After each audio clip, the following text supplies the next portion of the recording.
Bonjour frères et sœurs, je vous retrouve ce matin encore avec une joie renouvelée. C'est un véritable plaisir de pouvoir partager la parole de Dieu. Aujourd'hui, nous allons terminer ce parcours que nous avons entamé depuis plusieurs semaines pour méditer sur quelques nombres de la Bible. Voilà, donc nous aborderons d'autres séries de méditation ultérieurement. Hier, nous avons réfléchi sur la portée spirituelle du chiffre 10, du nombre 10, un nombre qui est en rapport avec notre foi qui va jusqu'au bout, la persévérance de la foi. Ce matin, le nombre qui va m'intéresser nous permettra de compléter ce que nous avons vu la veille.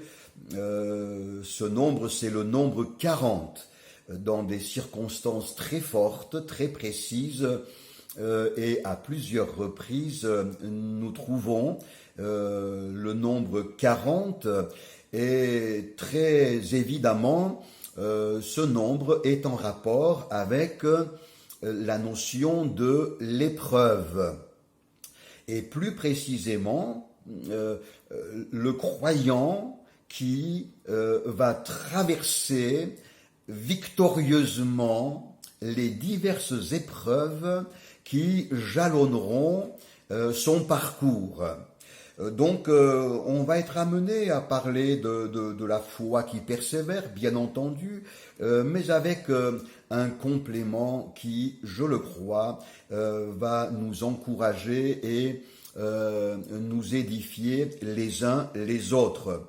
Le nombre 40 se retrouve dans des situations très connues, très classiques pour les lecteurs de la Bible. Les quelques exemples que je vous citerai m'amèneront à constater une réalité invariable, c'est qu'après les 40 jours ou 40 années d'épreuve, il y a toujours un aboutissement glorieux. En effet, la volonté de Dieu, ce n'est pas que ses enfants restent et finissent dans l'épreuve, mais la volonté de notre Dieu, c'est que nous traversions chacune de nos épreuves, quelle qu'en soit l'intensité, quelle qu'en soit la forme, et qu'après l'épreuve, nous vivions quelque chose de glorieux, un aboutissement merveilleux qu'il réserve à chacun de ses enfants persévérants. Voyez par exemple dans l'histoire du peuple d'Israël, nous savons de quelle manière prodigieuse Dieu le délivrera de l'esclavage égyptien avec le leadership de Moïse. Ce peuple va donc sortir d'Égypte, traverser à sec la mer Rouge, et la Bible nous montre que pendant 40 années, ce peuple va cheminer dans le désert. 40 ans dans un désert inhospitalier, effrayant, rempli de dangers, de périls. C'était nécessaire. C'était nécessaire, en effet, après 4 siècles d'influence égyptienne, avec le paganisme, l'occultisme que l'on connaît cette antiquité égyptienne enténébré de superstitions, d'un polythéisme obscur. Et le peuple d'Israël y a vécu 4 siècles. Et lorsqu'il sort de ce joug égyptien, ce peuple d'Israël a tellement besoin d'être formé, éduqué, instruit à l'école de Dieu, et cette sorte d'instruction ne pouvait se faire que par le moyen d'une longue période de mise à l'épreuve. C'est dans l'épreuve du désert que le peuple d'Israël va apprendre que le bois jeté par Moïse dans l'eau empoisonnée va enlever le venin de l'eau et la rendre absolument potable.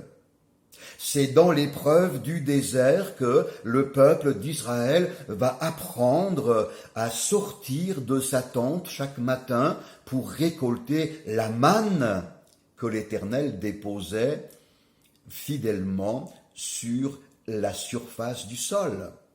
C'est dans l'épreuve du désert que le peuple, pressé par la soif, va apprendre que c'est en venant au rocher que Dieu allait lui procurer une eau fraîche et tellement vivifiante. C'est dans l'épreuve du désert que le peuple va entendre l'énoncé des 10 paroles, les 10 commandements. C'est dans l'épreuve du désert que l'éducation spirituelle, morale, mais également sociale va être faite. Au bout, je le disais, un aboutissement glorieux après ces 40 années d'épreuve dans le désert. Le Jourdain se partage en deux, le peuple passe à sec, Jéricho est détruite prodigieusement et le peuple entre en possession du pays de la promesse, ce fameux pays où coule le lait et le miel. Un second exemple, celui du prophète Élie, un exemple classique là encore.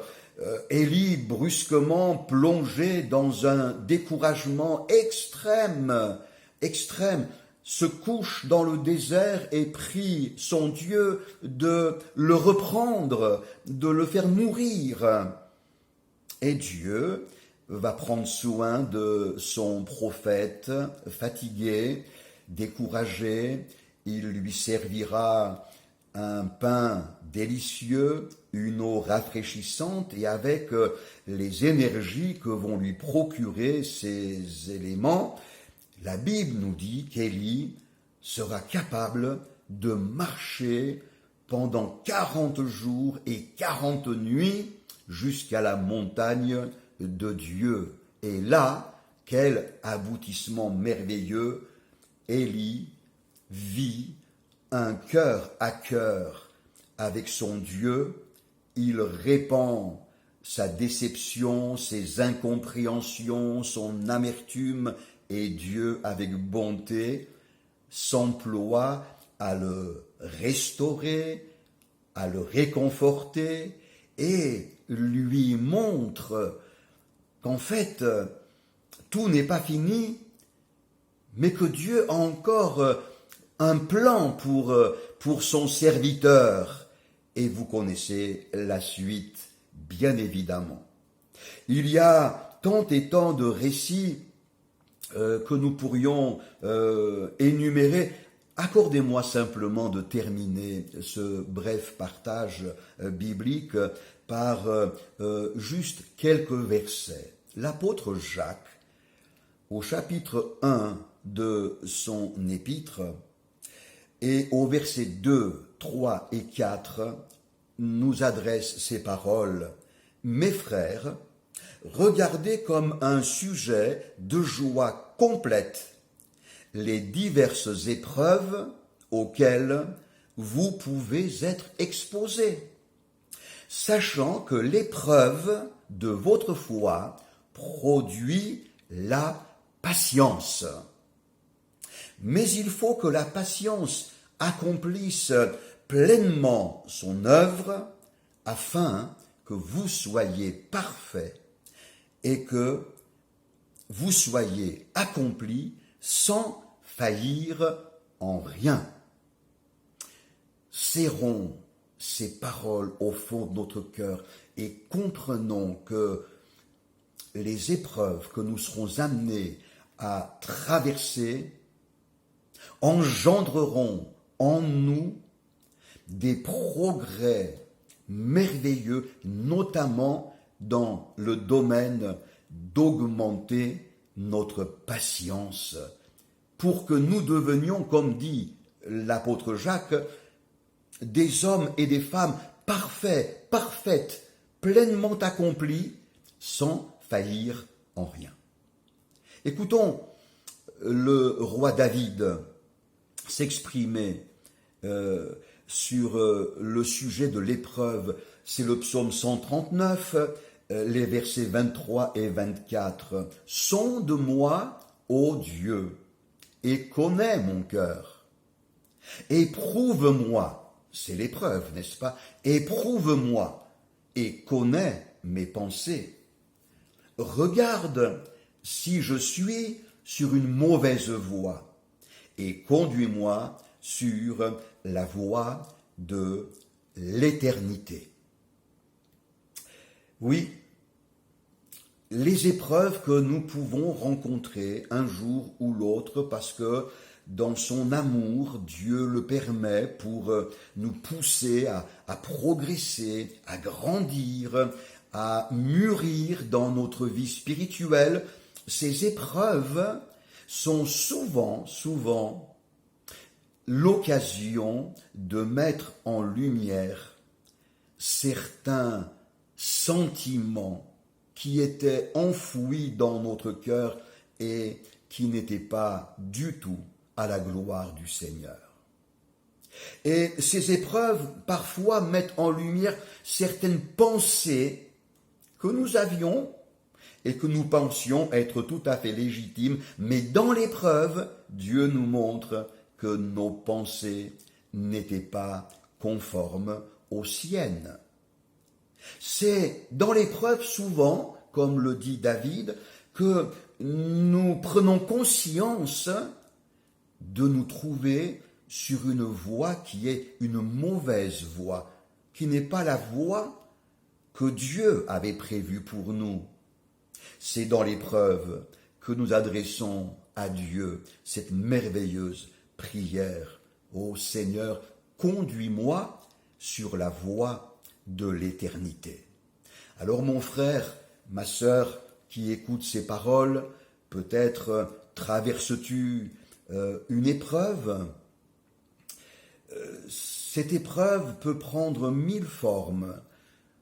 Elle peut toucher la santé, elle peut toucher notre mental, elle peut toucher un membre de nos proches, elle peut toucher le domaine matériel, professionnel, elle peut concerner peut-être même notre vie relationnelle avec un frère, une sœur de l'Église, peut-être un membre de notre famille.